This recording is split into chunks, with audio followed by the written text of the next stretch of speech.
Shalom, quero deixar uma palavra para vocês da igreja e contar um sonho que eu tive dentro dessa palavra, é por isso que nós vamos compartilhar com vocês.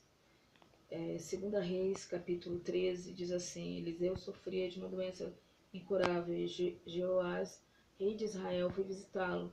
Quando o rei viu Eliseu, começou a chorar: meu pai, você é a força, os carros e os cavalos de Israel.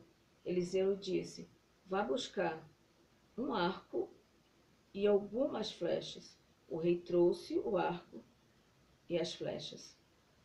Deus ministrou essa palavra no meu coração para nós, como Ministério Casa de Oração, porque é como se a ordem do Senhor já foi dada para nós. Nós fomos lá, buscamos, pegamos o arco e pegamos algumas flechas, mas nós não sabemos o que fazer com elas.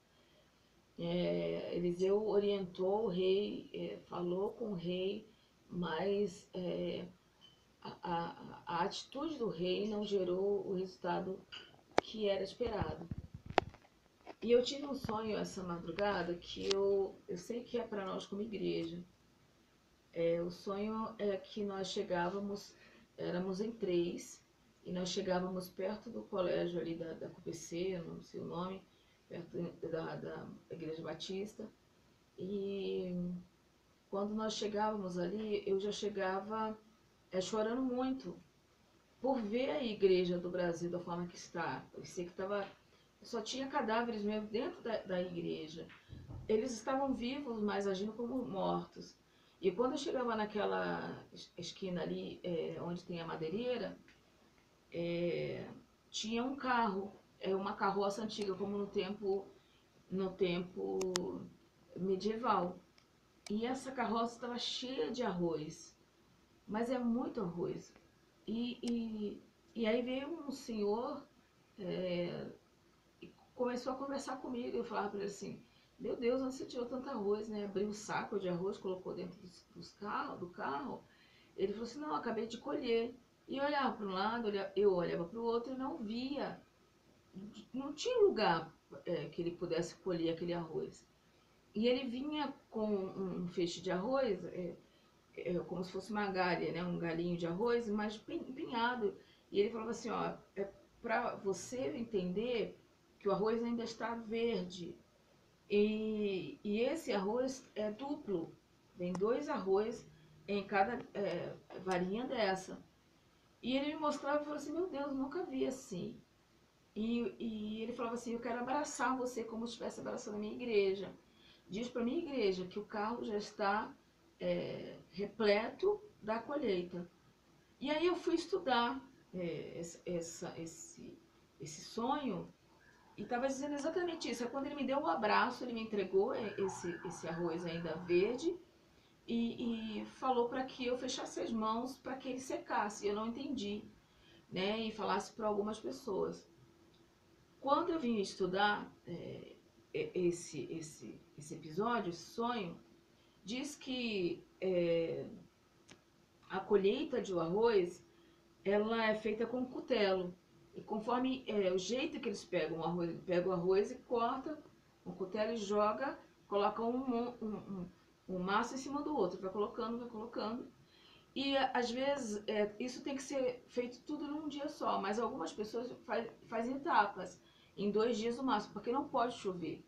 Então, para que não haja chuva e estrague o arroz, ele coloca em cima do restinho de arroz que foi cortado, que aí fica um pouco mais alto, e coloca num contato com a terra, nem para que haja água com a chuva e nem a sujeira, a terra grude no arroz, que vai ser depois batido.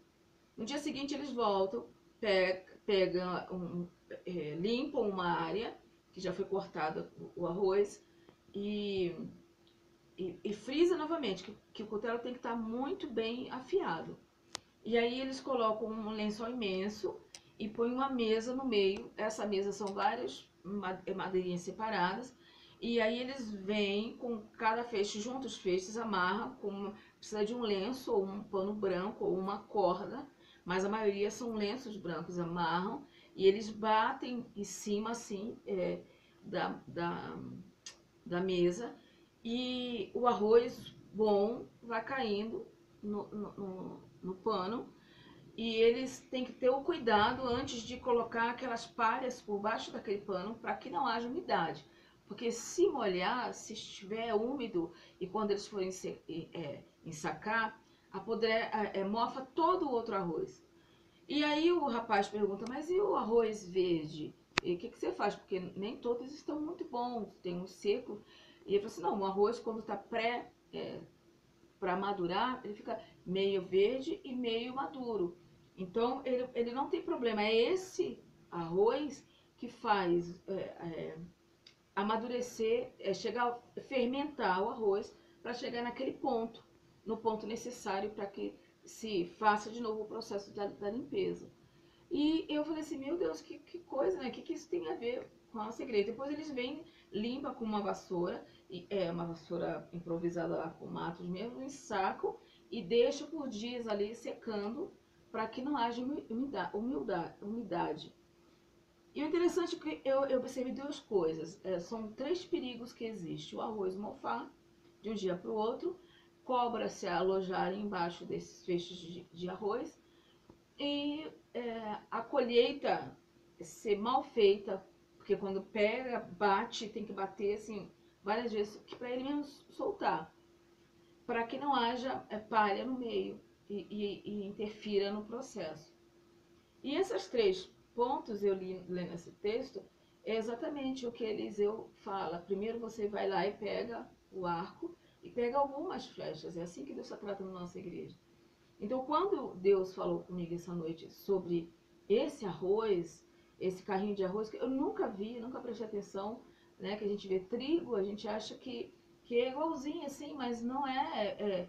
E esse, quando ele me deu na mão o arroz meio verde, literalmente está dizendo para mim assim, mistura com os outros, porque ele que vai fazer levedar, vai fazer fermentar essa palavra, e vai fazer com que o arroz chegue ao ponto para ser batido e vendido.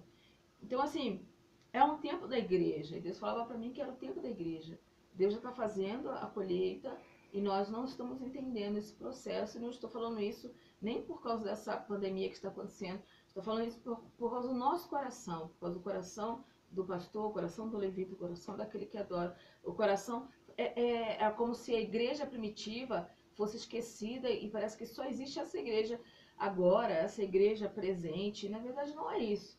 Existe um Deus que é presente, foi presente, vai continuar sendo presente, e as normas, os princípios dele não mudam, são os mesmos. Então eu quero deixar essa palavra especialmente para nós, como Ministério Casa de Oração, que a colheita está pronta e o sacerdote vem entregar para nós esse carrinho cheio, mas primeiro nós precisamos colocar um pouquinho desse arroz ainda para chegar ao ponto exato. Então, igreja, eu peço para você que faça esse período de oração, a pastora Rafa vai passar para alguns de vocês, e eu sei que esse é o tempo de nós entendermos qual é o nosso valor diante dessa situação toda, das igrejas não entenderem o poder que tem nas mãos, que é a oração. Shalom.